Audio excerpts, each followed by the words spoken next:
Durante 3 noites no Salão Nobre do Conservatório Nacional estivemos a gravar um conjunto de áreas e duetos que presumivelmente Luísa Todi cantou. Digo presumivelmente porque nem tudo se tem a certeza do que é que possa ter sido. As informações que há da época às vezes referem as óperas e não referem os autores. Além do mais, teria de ser obras que se encontrassem em Portugal, nas bibliotecas portuguesas. O âmbito da pesquisa não poderia ir tão longe que pudéssemos ir a bibliotecas estrangeiras e encontrar tudo.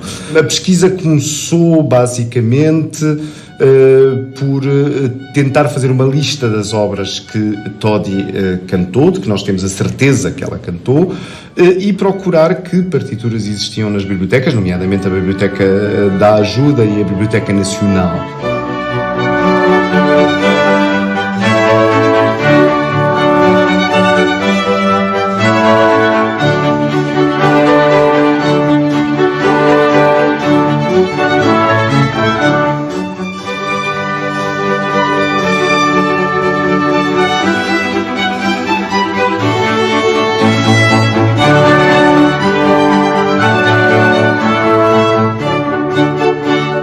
O material era mais do que suficiente e depois foi proceder a uma escolha, à transcrição do material para poder ser executado.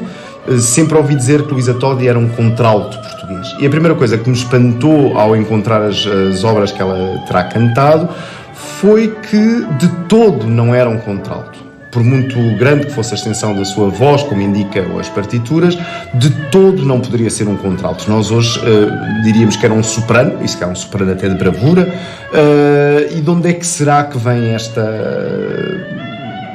pequena confusão?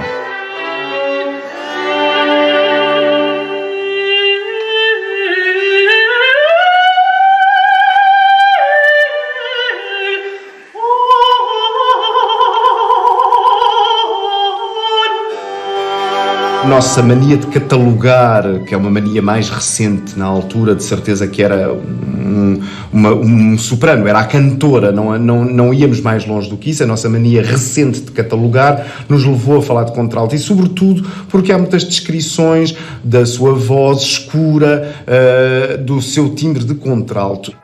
Penso que as suas qualidades vocais, principalmente daquilo que se consegue ler das descrições do seu célebre confronto com a Mara em Paris, o que se consegue perceber é que se a Mara era com certeza um típico, o que hoje chamaríamos um soprano ligeiro, em que a coloratura era o muito importante. No caso da Todi, o importante era a expressão. Talvez ela, como boa portuguesa, tivesse muito sentimento na voz e fosse esse o tal véu que falam de doçura e de intensidade que fez com que ela realmente fosse muito apreciada.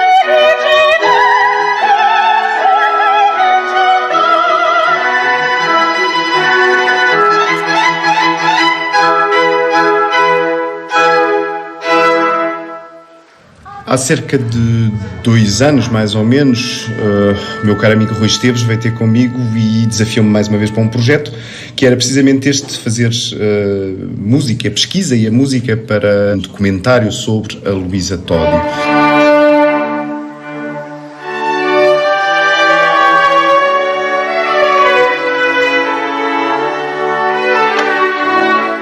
Logo de seguida pôs-se-me um problema, é quem é que pode ser a Luísa Todi?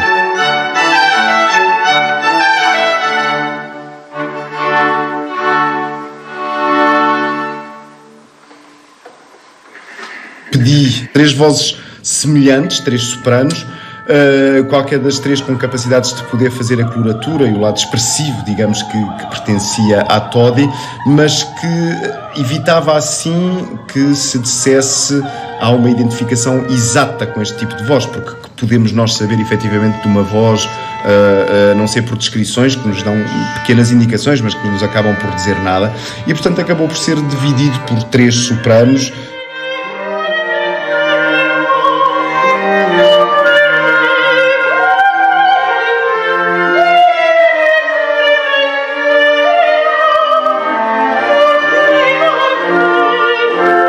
Falei com a minha amiga Irene Lima, que do seu projeto do Quarteto Viana da Mota tem a Camerata Viana da Mota, formada basicamente pelos mesmos elementos do quarteto, e um grupo de profissionais e ex-alunos, portanto um grupo de instrumentistas de idades variadas, que é sempre uma coisa boa neste tipo de projetos, e assim formou-se a equipa que deu forma, digamos mesmo, à música de que eu tinha feito a recolha. Pude observar, enquanto íamos trabalhando, um caso muito curioso. É que ela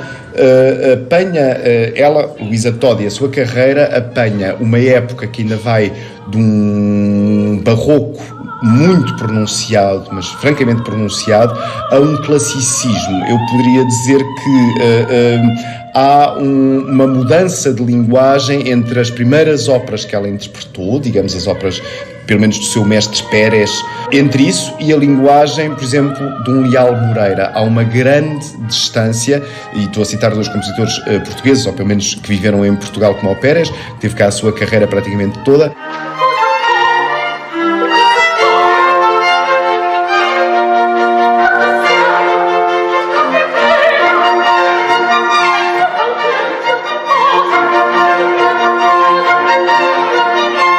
Há uma grande distância entre o Pérez e o Leal Moreira, o que é também curioso poder-se observar que período da história da música efetivamente abrange a carreira de Luísa Todi.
Como foi possível?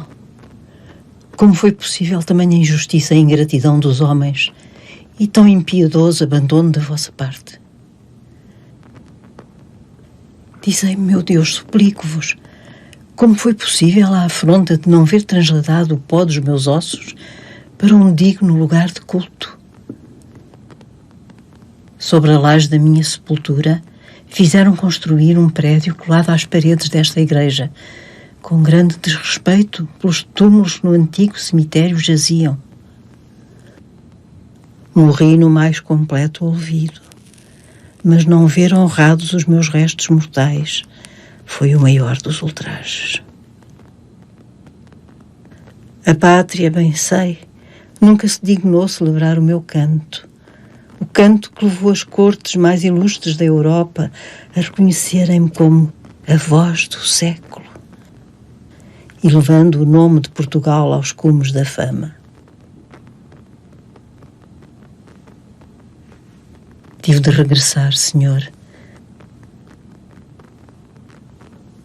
Tantos anos passados, sobre a minha morte,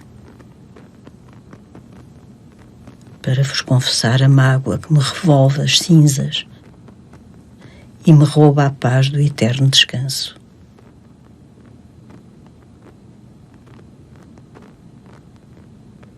Possa o vosso amor guiar os meus passos, trêmulos por entre as sombras que a minha cegueira ainda consente. Nesta viagem de regresso à terra onde nasci e morri, aos lugares onde fui feliz, amei e fui amada, e onde sofri também. Saberão as casas, os palácios, as igrejas, o mar, dar-me agora a consolação que preciso de encontrar?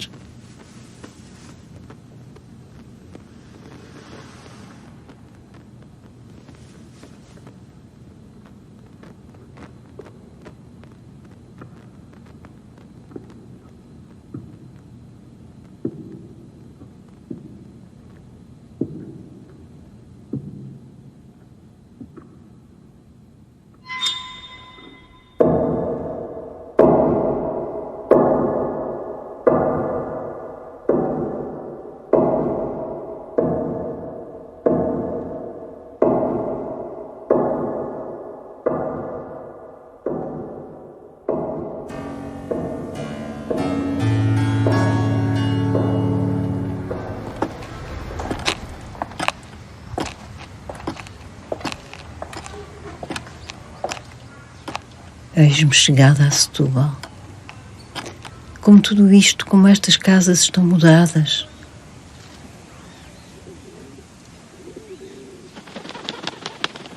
Ah, mas o voo das pombas continua a ser o mesmo.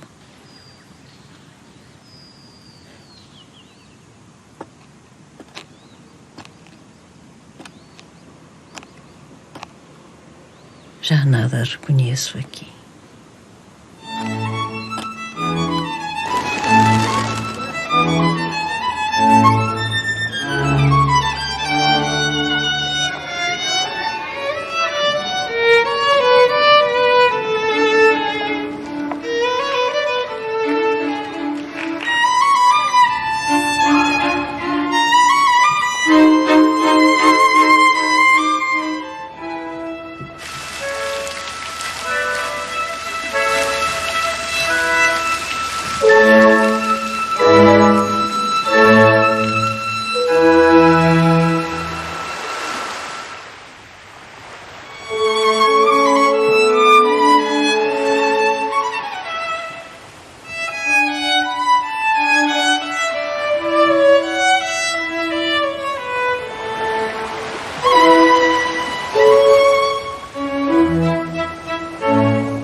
Este mar, esta praia, os jogos e os passeios que fazíamos à beira da água.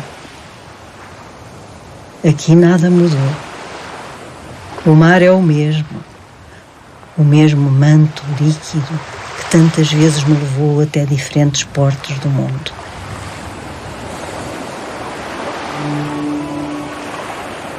Tinha eu 12 anos quando o meu pai foi trabalhar para Lisboa como copista do teatro do Bairro Alto. Custou-nos tanto deixar Setúbal. Mas a pouco e pouco, Lisboa foi-se revelando mais acolhedora e amável. Para isso, muito contribuíram as aulas de canto que tive com o mestre da Capela Real, David Pérez. A ele devo a sublime iniciação nos mistérios da voz humana, esse dom que Deus quis que me calhasse em sorte. Diziam que o timbre da minha voz tinha uma velatura especial, encantatória. Que dádiva fabulosa há de ter uma voz como esta, bela. Haverá outro instrumento, que não a voz, capaz de exercer um tão arrebatador fascínio sobre os que a ouvem? Os que me ouviam cantar Pareciam iluminados por uma exaltação da alma, como se o ar dos teatros se enchesse de cintilações muito raras.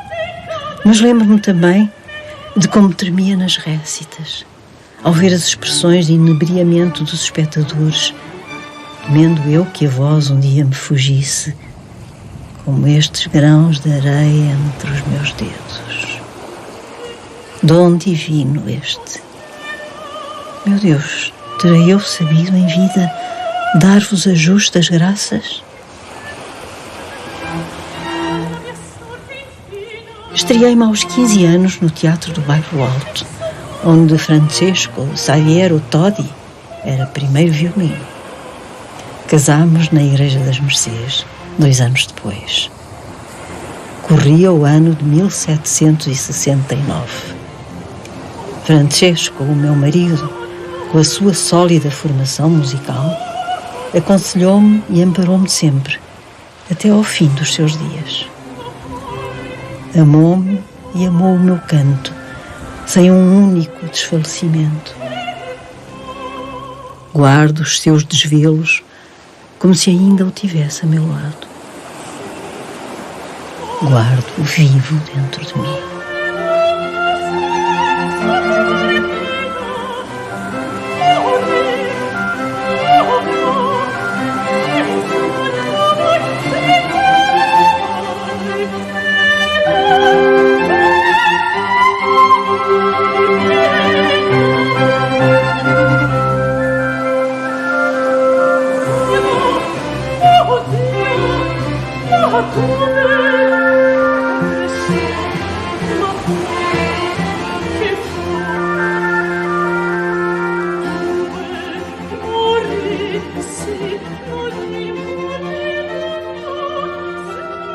Tudo me parece estranho.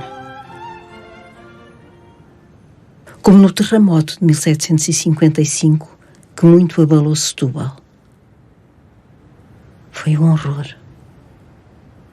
Contava à nossa mãe que nesse dia 1 de novembro corria esconder-me no forno de cozer o pão ao fundo do quintal da casa onde vivíamos. Serei eu capaz de encontrar e reconhecer a nossa casa?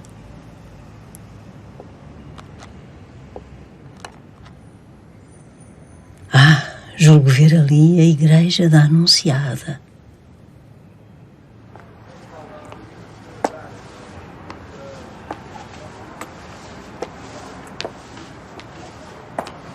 Aqui fui batizada. Tantas vezes aqui vim rezar com meus pais e com Cecília, Luísa e Maria Teresa, minhas queridas irmãs. Estará lá ainda a pia batismal? Será a mesma?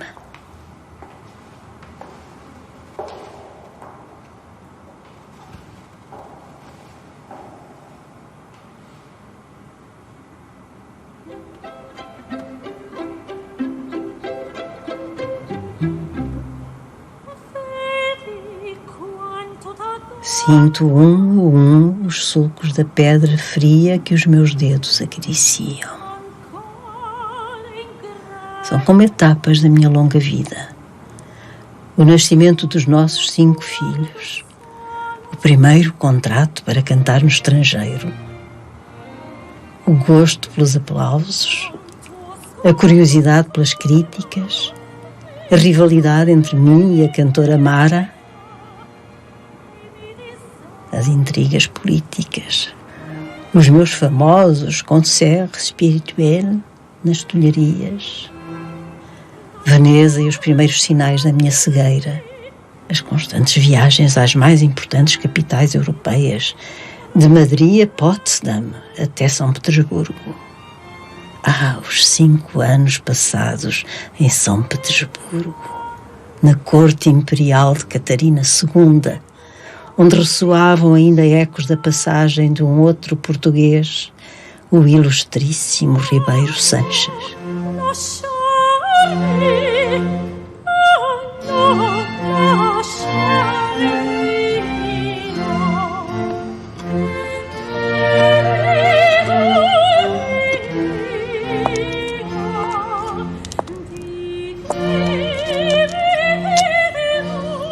esta a casa. Sim, é ela. Finalmente. Esta parede meio abandonada traz-me de volta o tempo feliz da infância. Mas lá em cima parece-me ver uma lápide a assinalar qualquer coisa. Terá o meu nome inscrito? Diz-me o coração que sim. Dou-vos graças, Senhor, por me teres guiado até ela.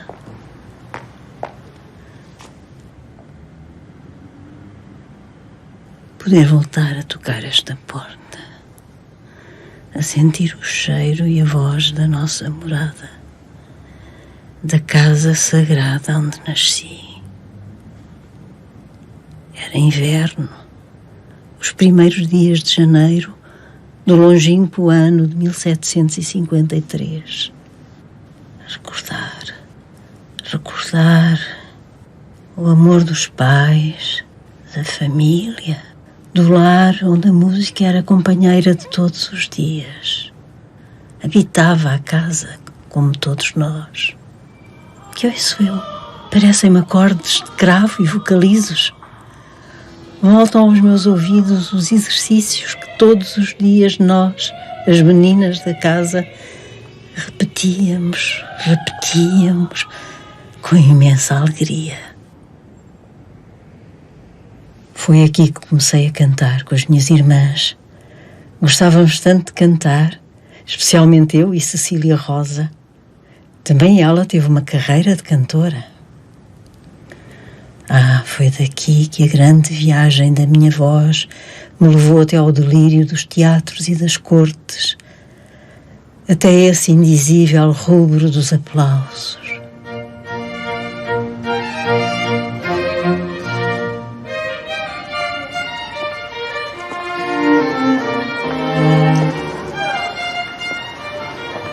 Estes muros, todos pintados com imagens desconhecidas. Quem será este? Um rei? Um ministro do reino? Ou um novo patrono da cidade?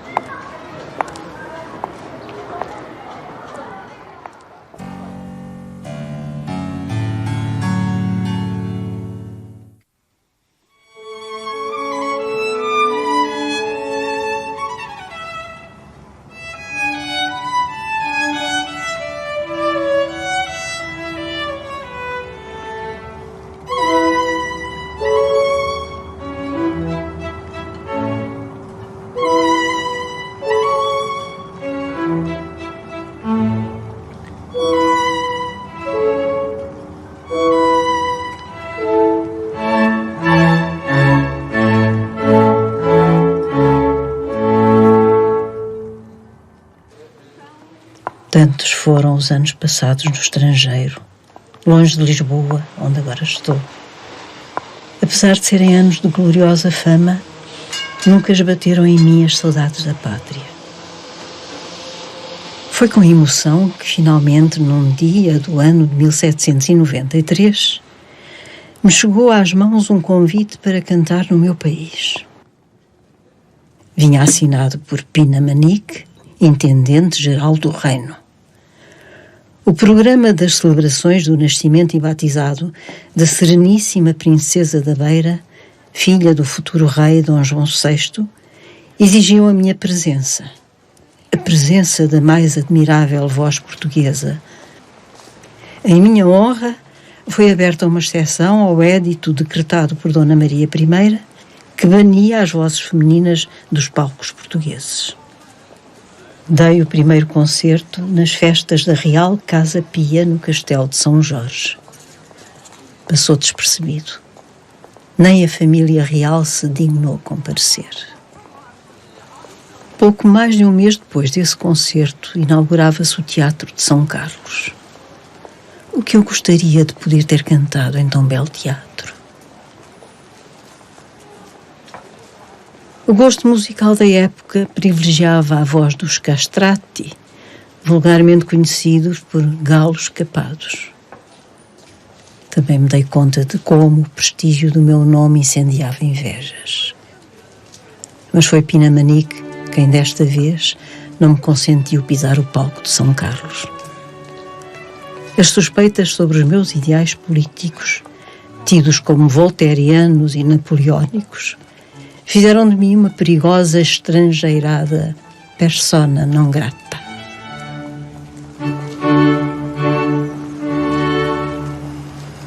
Vagueio por estes universos tão esquisitos. Vagueio à procura do meu retrato. E o que me surge diante dos olhos é esta figura estranha. Quem será?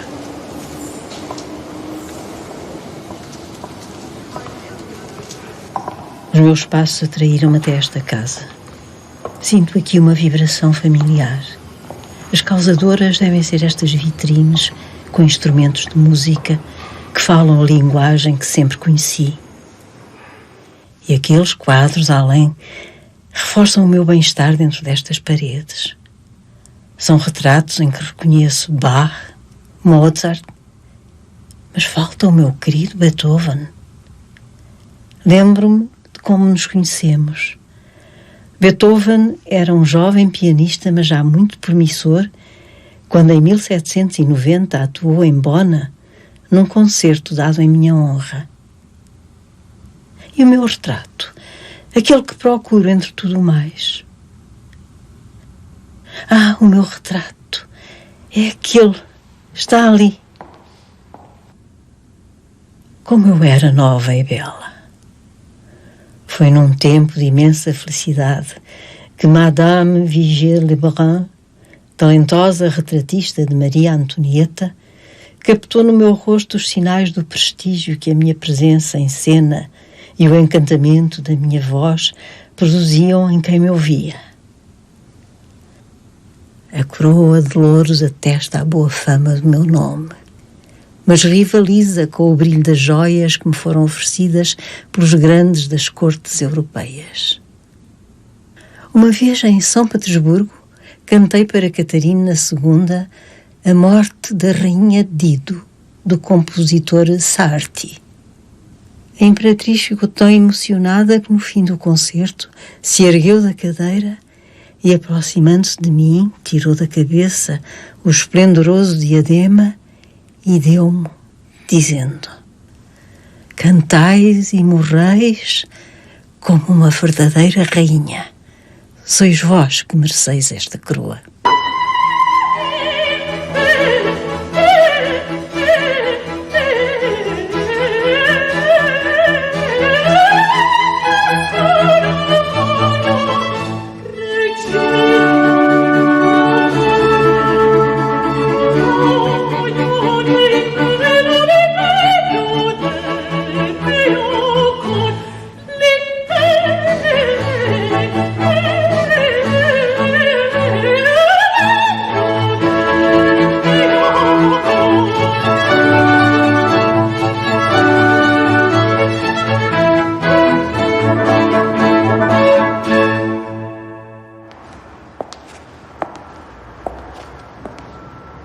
Para além do concerto no Castelo de São Jorge, lembro-me que também fui convidada para atuar numa outra festa, desta vez particular, uma das muitas que aconteceram por toda a cidade de Lisboa, em celebração do batizado da recém-nascida princesa.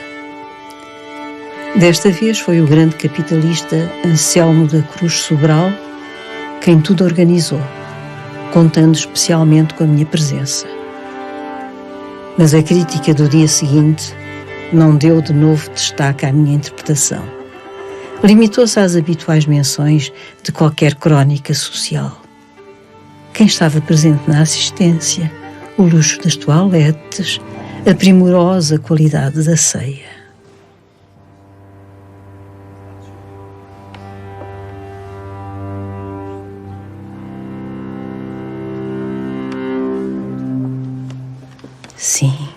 Sim, foi aqui.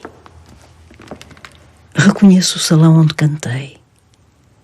Os lustres, as sedas dos cortinados, os soalhos que pareciam espelhos, a elegância dos frescos no teto, as grandes portas envidraçadas.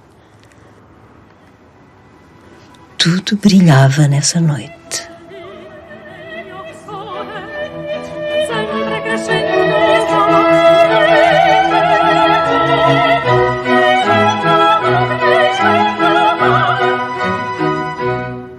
Sinto-me tão cansada.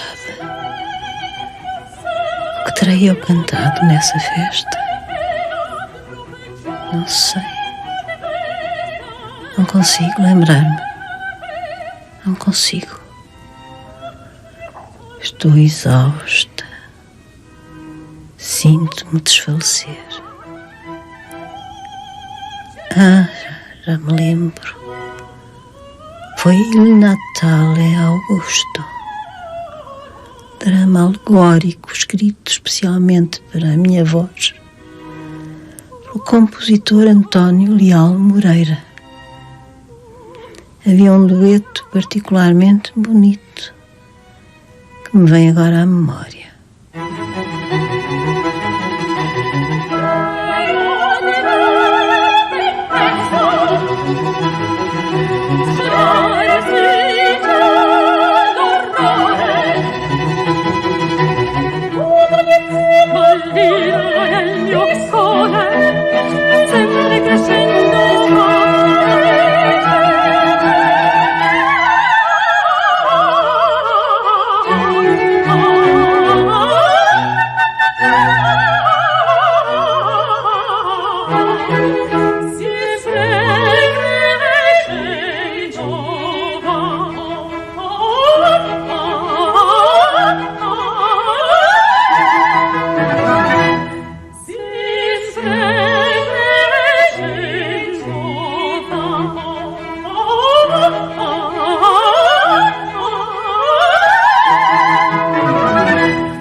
Sinto um tremor gélido nesta cidade do Porto.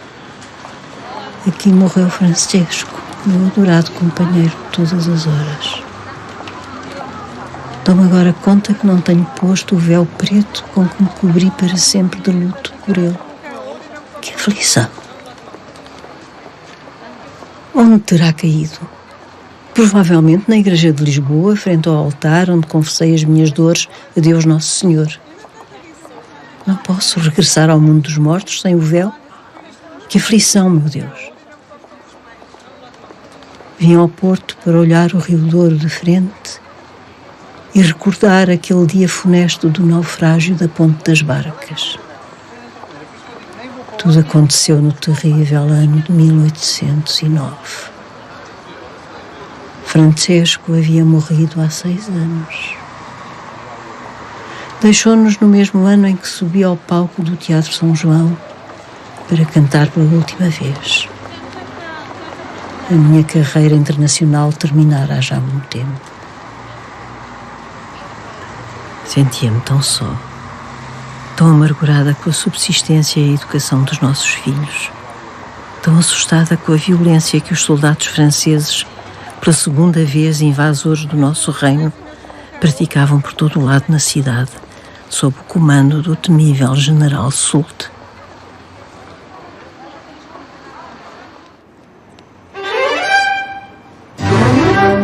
Será este o teatro onde fiz a despedida dos palcos? O Teatro São João, assim, com esta fachada coberta de panos? Foi aqui que cantei Dirceia, a ópera onde a minha voz soou pela última vez? Foi realmente neste teatro que tenho diante dos olhos que a minha voz se calou?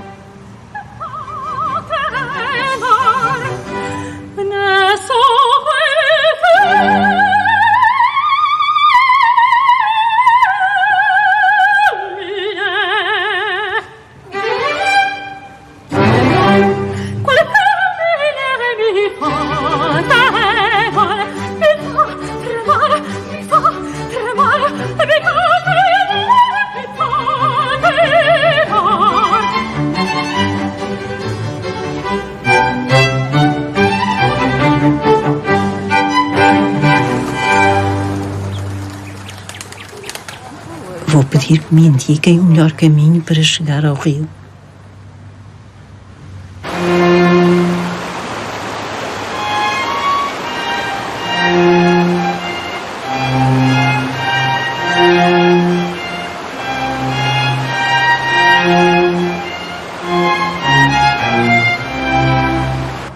Consegui chegar. Recordo os meus últimos dias nesta cidade.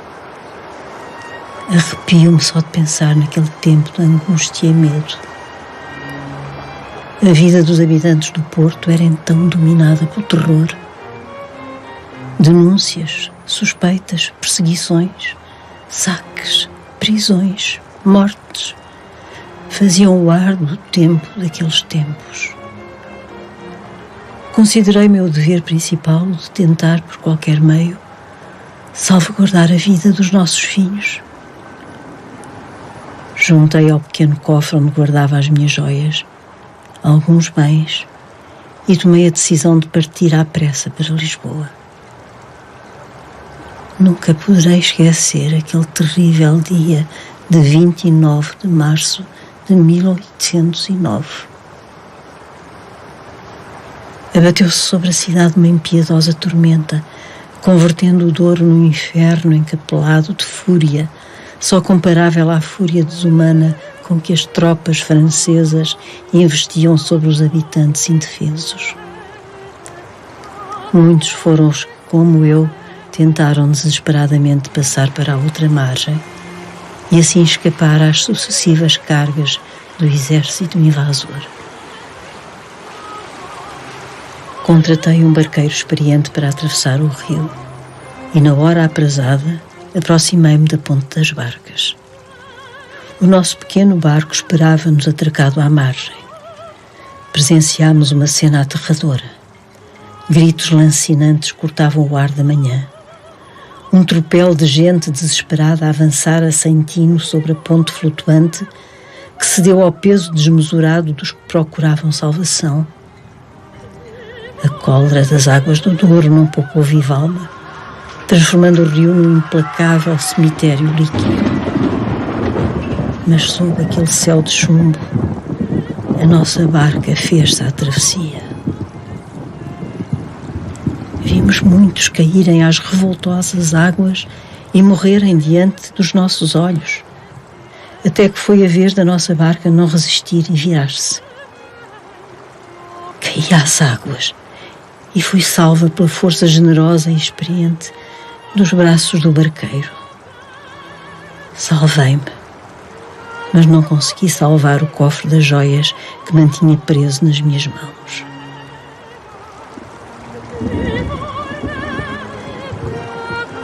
Soltou-se e afundou-se para sempre no lodo do rio.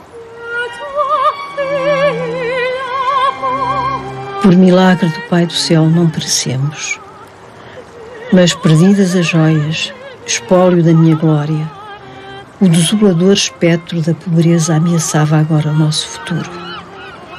Como se tamanho infortúnio não bastasse, fui presa, com outros sobreviventes, por crime de deserção. Já na cadeia aguardava-me uma inesperada notícia. Soult, o mesmo e temível general que dera as ordens para que nos prendessem, mandara que me libertassem de imediato. Bastara de saber que a prisioneira que ali se encontrava era Luísa Todi, a grande Todi, a voz do século, a célebre cantatrice de la nation.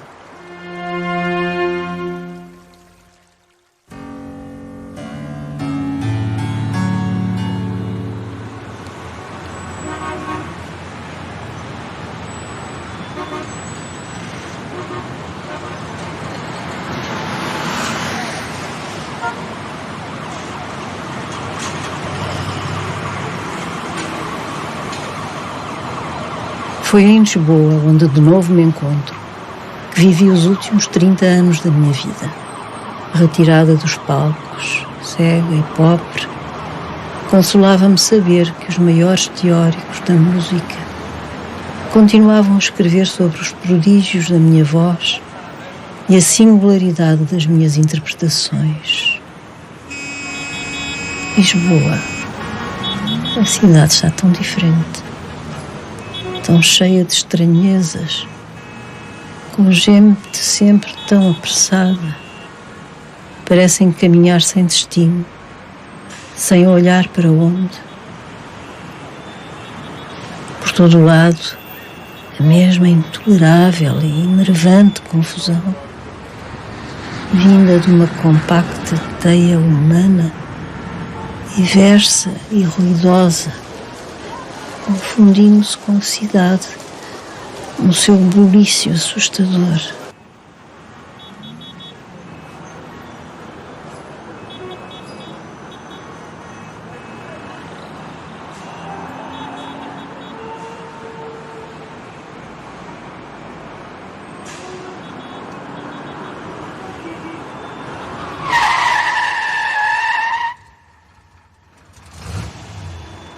O corpo já me pede que ponha termo a esta jornada.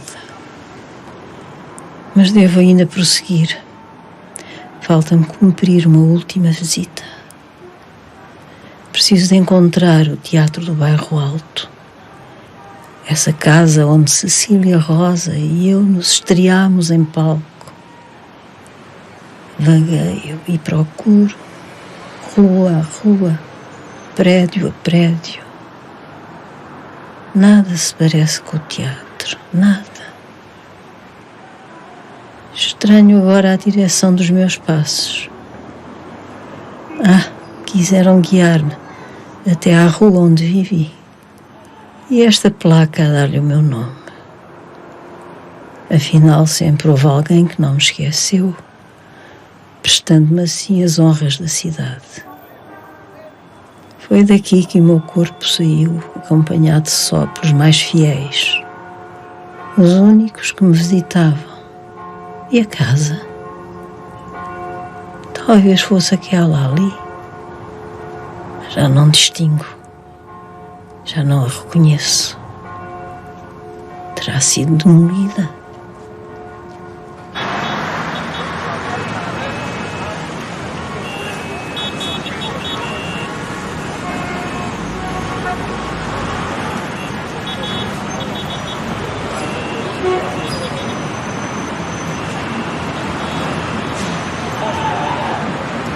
Estou exame, já sem forças, próximo do fim.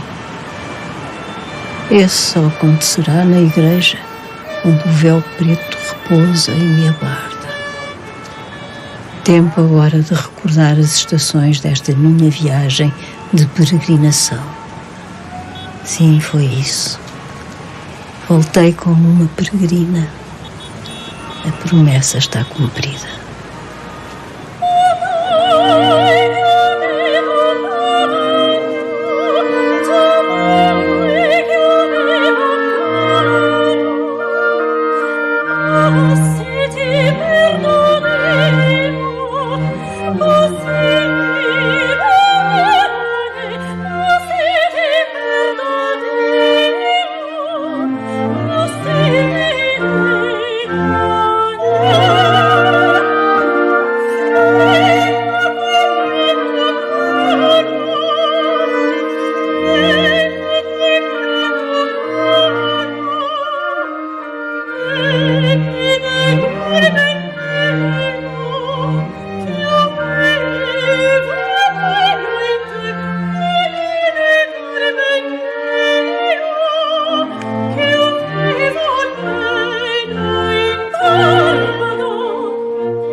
Mesmo envolta nas brumas do que os meus olhos mal vislumbram, lá está ela, a Igreja da Encarnação, a igreja onde o meu corpo está soterrado.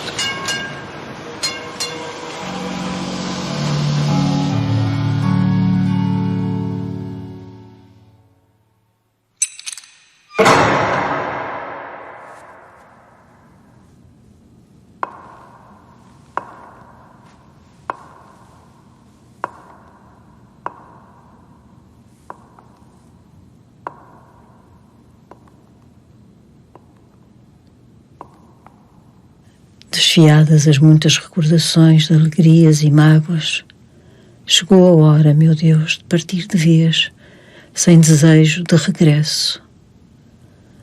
Há muito que deixei de pertencer a este mundo. E Portugal, revisitado no desespero por uma reparação ao meu nome, não me inspira mais saudades. Percebi finalmente que o mundo foi a minha verdadeira pátria. Desta outra pátria nada mais espero. Nem consolação, nem homenagens justas. Com este véu preto a cobrir-me o rosto, partirei em paz na vossa paz. Chegou a hora de morrer pela segunda vez e para sempre. Parto a ver com outra nitidez que a justiça que procurava não é nos homens do meu país que reside, mas na infinita esperança com que o vosso amor acalenta o meu coração. Parto sabendo por vós que justiça haverá sobre o meu nome. A bênção, meu Deus, a vossa bênção para esta criatura que a cantar vos dá graças.